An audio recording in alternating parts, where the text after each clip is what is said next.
ওসমান হাদির স্ত্রী থেকে শিক্ষা নেওয়া দরকার এই জামানার অনেক মহিলাদের। ওসমান হাদির স্ত্রী এক মুহূর্তের জন্য মিডিয়ার সামনে আসেনি, অথচ কিছুদিন আগে আমরা দেখলাম আমাদের এক ভাই ইসলামিক স্কলার, তার স্ত্রী তার বিরুদ্ধে প্রকাশ্যে ফেসবুক লাইভে এসে যাচ্ছে তাই অভিযোগ করছে। অভিযোগ স্বামীর ব্যাপারে আপনার থাকতেই পারে, ওটা দুনিয়ার মানুষকে জানায় আপনার লাভ কি? আমাদের সমাজের অনেক নারীরা দেখবেন নিজের স্বামীর দোষগুণ পাশের বাড়ির বেডির সাথে গল্প করতে করতে বলে, আছে না নাই? আজব বিষয়। আল্লাহ বললেন হুন্না লিবাসুল লাকুম ওয়া আনতুম লিবাসুল লাহুন, তোমরা একে অপরের পোশাক। পোশাকের কাজ কি? পোশাকের কাজ হচ্ছে দোষ গোপন করা, সৌন্দর্য প্রকাশ করা।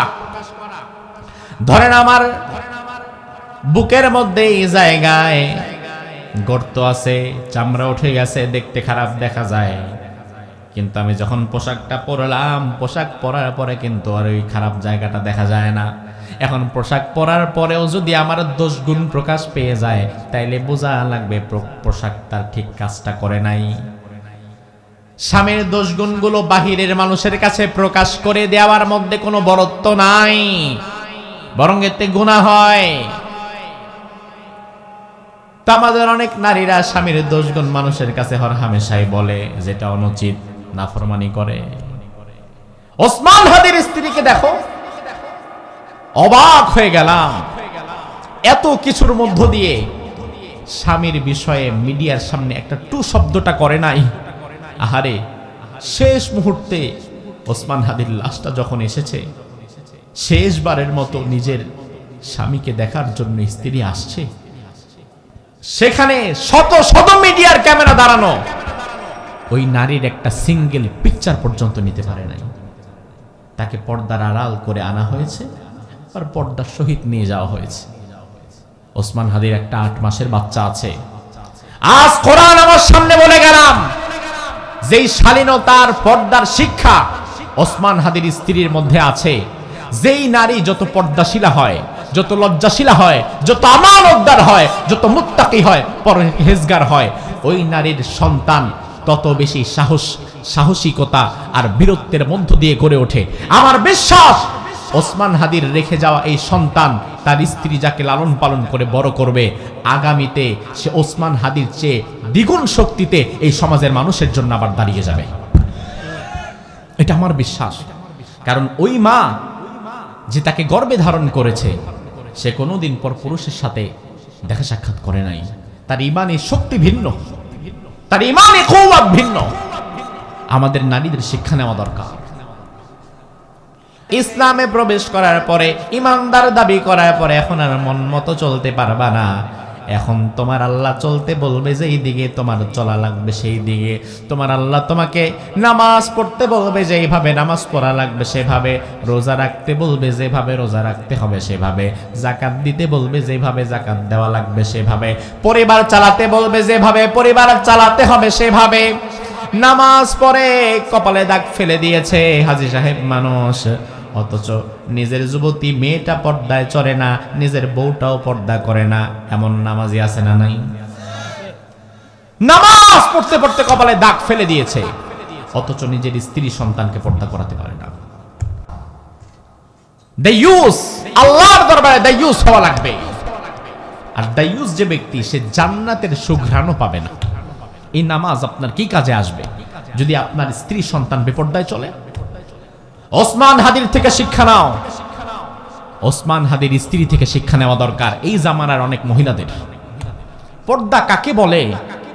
এই যে গোটা বাংলাদেশের মানুষ ওসমান হাদিকে নিয়ে এত মাতামাতি, এত নিউজ, এত কিছু, সব কিছু হওয়ার মধ্য দিয়ে ওসমান হাদির স্ত্রী এক মুহূর্তের জন্য মিডিয়ার সামনে আসেনি।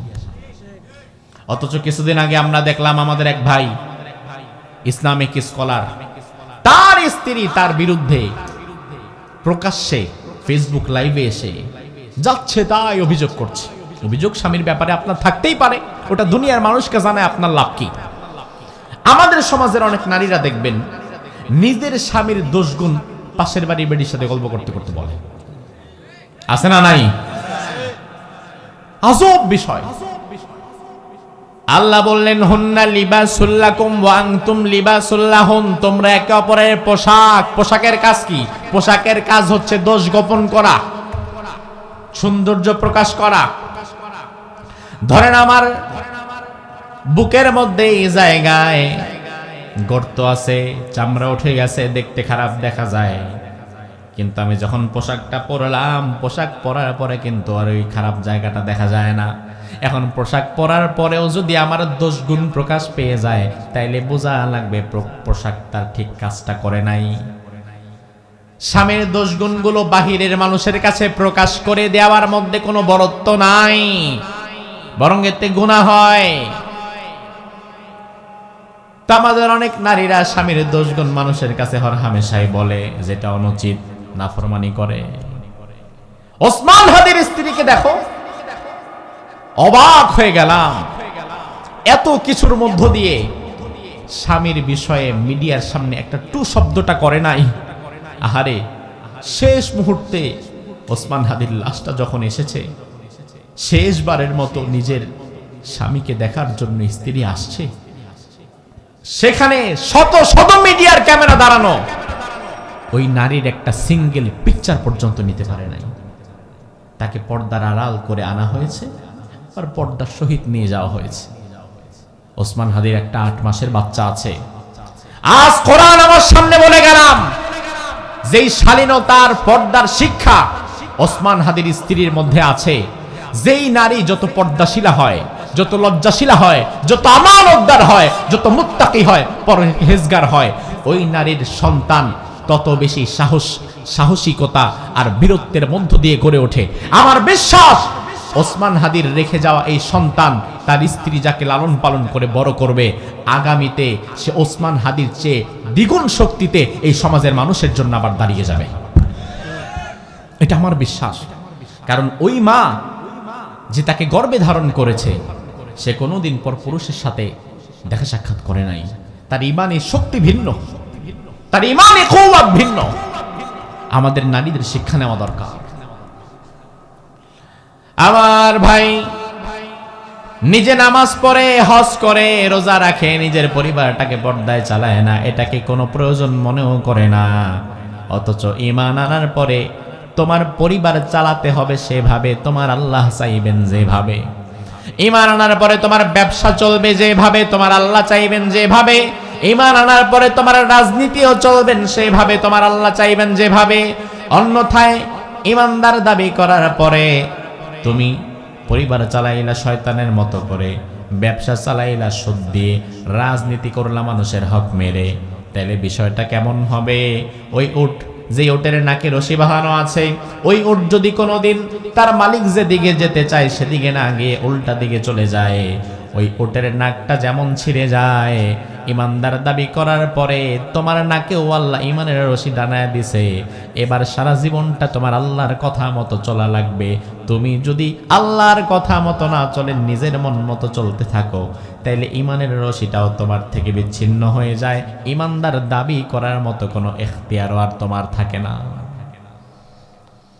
ইমানদার তো শুধু দাবি করলেই হওয়া যায় না, শুধুমাত্র লা ইলাহা ইল্লাল্লাহ পরে ইমানদার হওয়া যায় না। যদিও লা ইলাহা ইল্লাল্লাহ কালিমাতুত তাওহীদ, তাওহীদের সাক্ষ্য দিয়ে মানা লাগবে, তবে শুধুমাত্র লা ইলাহা ইল্লাল্লাহ পড়ার দ্বারাও ইমানদার হওয়া যায় না। কারণ আমার আল্লাহ বললেন, ওয়া মিনান নাসি মান ইয়াকুলু আমান্না বিল্লাহি ওয়া বিল ইয়াউমিল আখিরি ওয়া মা হুম বিমুমিনিন। দুনিয়ার মানুষের মধ্যে এমন অনেক মানুষ থাকবে, মাইয়াকুলু আমান্না বিল্লাহ, যারা বলবে আমরা আল্লাহর প্রতি ঈমান আনলাম, ওয়া বিল ইয়াউমিল আখির, আমরা আখিরাতের প্রতি ঈমান আনলাম। আল্লাহ বলেন, ওয়া মা হুম বিমুমিনিন, আমি আল্লাহ বললাম তারা কোনোদিন ঈমানদার হতে পারে না। তার মানে আমার ভাই ভালো করে দেখেন, আপনি কালিমা পড়লেন, ঈমানদার দাবিও করলেন, আল্লাহ বললেন তুমি ঈমানদার হতে পারলা না। তার মানে শুধুমাত্র নিছক লা ইলাহা ইল্লাল্লাহ পরে মুখে দাবি করলেই ঈমানদার হওয়া যাবে না। শুধু লা ইলাহা ইল্লাল্লাহ মুখে পড়ে দাবি করলে ঈমানদার হওয়া যাবে না। কারণ সবার কালিমা এক নয়।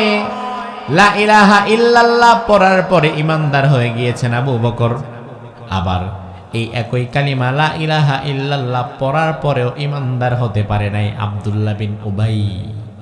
কালিমা কিন্তু দুইজনই পড়ছে। আবু বকরের কালিমা তারে জান্নাতে নিয়ে যাবে, আর আব্দুল্লাহ বিন উবাই কালিমা পড়ার পরেও জাহান্নামে যাওয়া লাগবে। তার মানে দুইজনের কালিমা দেখতে এক হলেও মধ্যখানে ভিন্নতা আছে না নাই? আবু বকর যখন বলেছে লা ইলাহা ইল্লাল্লাহ, আমি আল্লাহ ছাড়া কাউরে মানি না, আমি আল্লাহ ছাড়া কারো বিধান মানি না, আমি আল্লাহ ছাড়া কারো গোলামি করি না, কারো দাসত্ব করি না, আবু বকরের মুখের কথার সাথে সারা জীবনের কাজের মিল আছে না নাই? আর আব্দুল্লাহ বিন উবাই ওই মুনাফিক, সেও পড়েছে লা ইলাহা ইল্লাল্লাহ, আমি আল্লাহ ছাড়া কাউকে মানি না, এটা শুধু মুখেই পড়েছে, কিন্তু সারা জীবনে আল্লাহর বিধান মতো চলতে পারে নাই। এই জন্য তুমি যদি মুখে দাবি করো আমি আল্লাহ ছাড়া কাউরে মানি না, কারো গোলামি করি না, কারো দাসত্ব করি না, তোমারে চলা লাগবে সারা জীবন লা ইলাহা ইল্লাল্লাহ থিওরির উপরে।